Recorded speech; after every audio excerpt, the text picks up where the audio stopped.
잠자리 동화 손기정.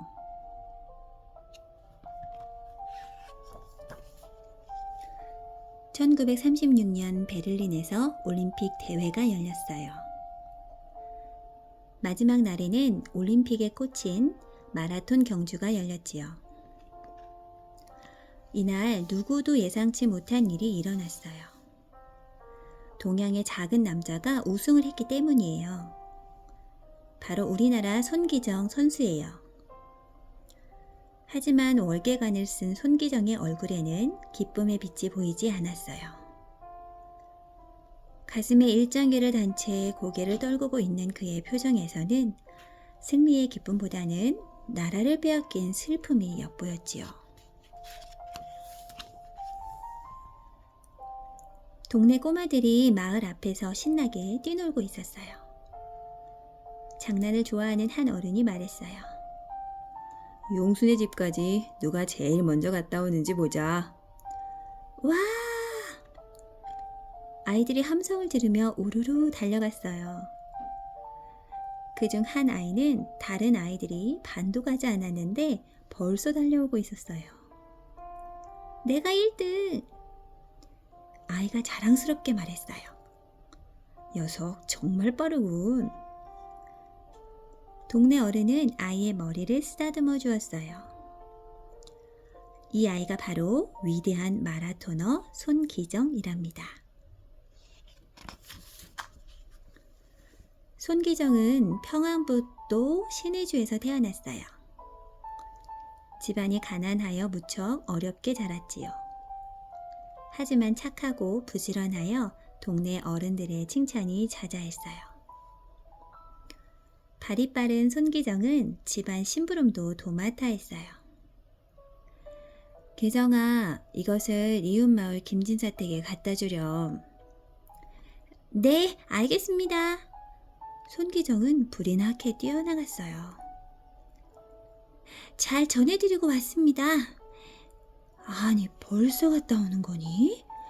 정말 번개 같구나. 깜짝 놀란 엄마가 눈을 동그랗게 떴어요.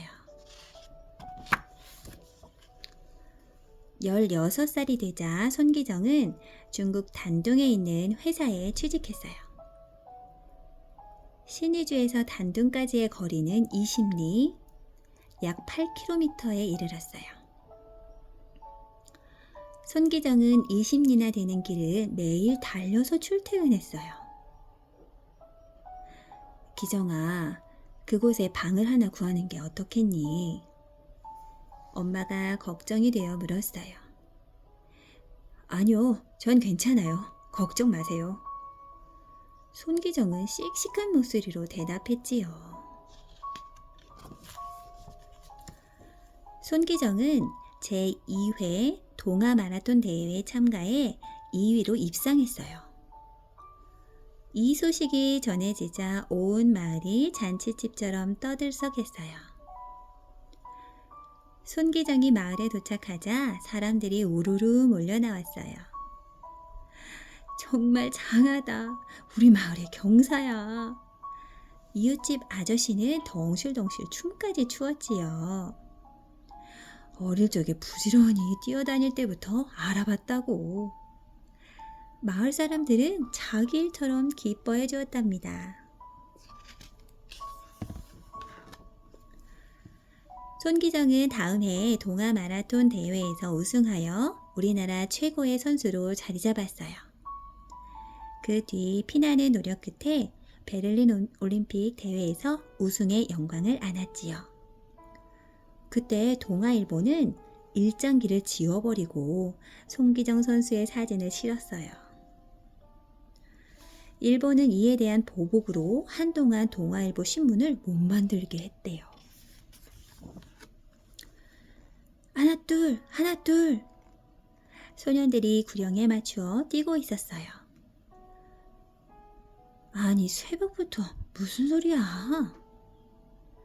달콤한 잠을 방해하는 사람들이 투덜거렸어요. 저는 손기정인데 마라톤 유망주들과 훈련하고 있습니다. 아, 그래요? 열심히 하세요. 사람들은 금세 화를 풀며 격려의 말까지 해주었어요.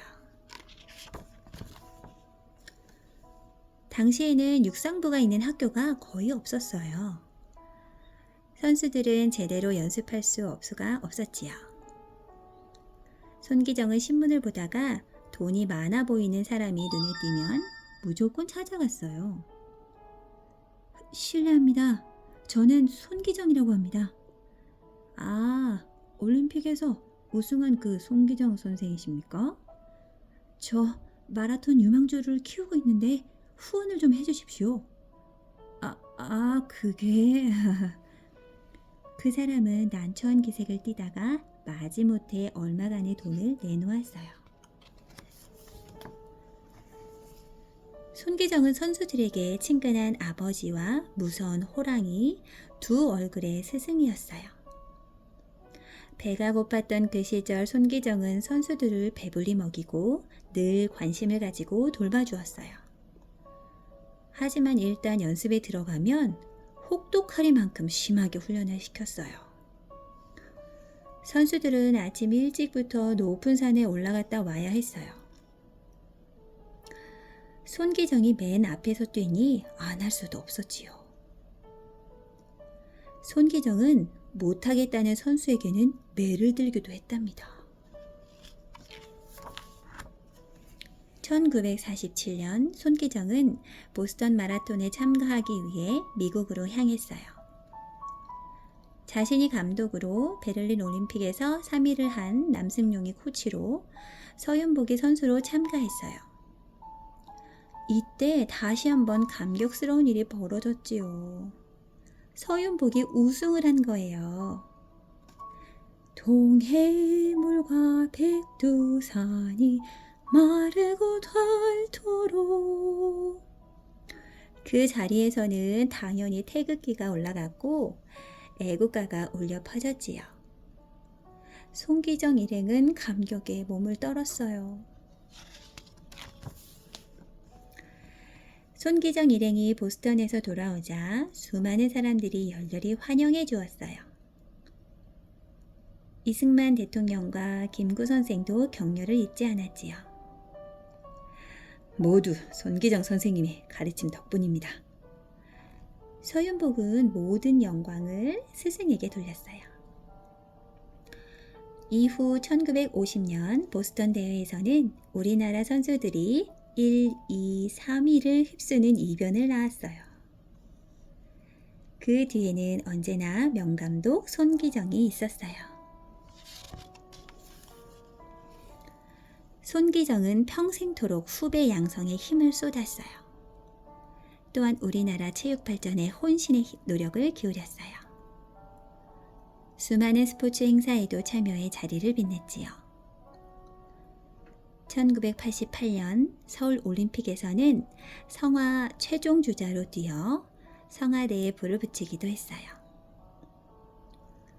7순을 넘은 손기정의 씩씩한 모습에 많은 선수들이 용기를 얻어 우리나라는 좋은 성적을 거둘 수 있었답니다. 손기정에게 가장 감격스러운 때는 1992년 바르셀로나 올림픽이었어요. 황영조 선수가 마라톤을 제패했기 때문이에요. 손기정은 그날의 감격을 이렇게 말했어요. 태극무늬를 가슴에 단 선수가 제일 먼저 들어오는 것을 본 순간 나는 두 다리에 힘이 빠져 서 있을 수조차 없었다. 또 2001년에는 이봉주 선수가 보스턴 마라톤에서 우승하는 쾌거를 이루었지요. 손기정은 말년에 당뇨병의 후유증으로 발이 썩어갔어요. 마라토너가 어떻게 발을 자를 수 있겠느냐. 손기정은 아픈 발을 참고 견뎠어요. 그러다가 2002년 11월에 우리 곁을 떠났어요. 손기정의 빈소에는 조문객이 구름처럼 모여들었지요. 손기정은 황무지를 개척하듯 우리나라의 마라톤을 개척하였어요. 덕분에 우리나라 마라톤 실력은 세계적으로 인정받게 되었답니다.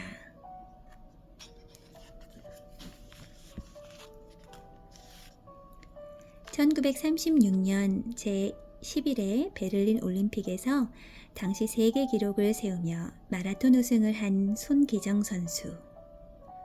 일제 치하에서 우리의 태극기를 가슴에 달지 못했고 휘날리는 국기조차 일장기일 때 누구보다 가슴 아팠을 것입니다. 그 가슴 아픔을 손기정 선수는 자신만의 방법으로 사람들에게 알렸습니다. 자기의 생각을 단호하고 강하게 상대방에게 전달하는 것도 자기 주장의 방법이기는 하지만 때로는 자신의 생각이 꺾인 것에 대해 한없이 슬퍼하는 것도 상대방을 효과적으로 설득하는 자기 주장의 방법이 됩니다.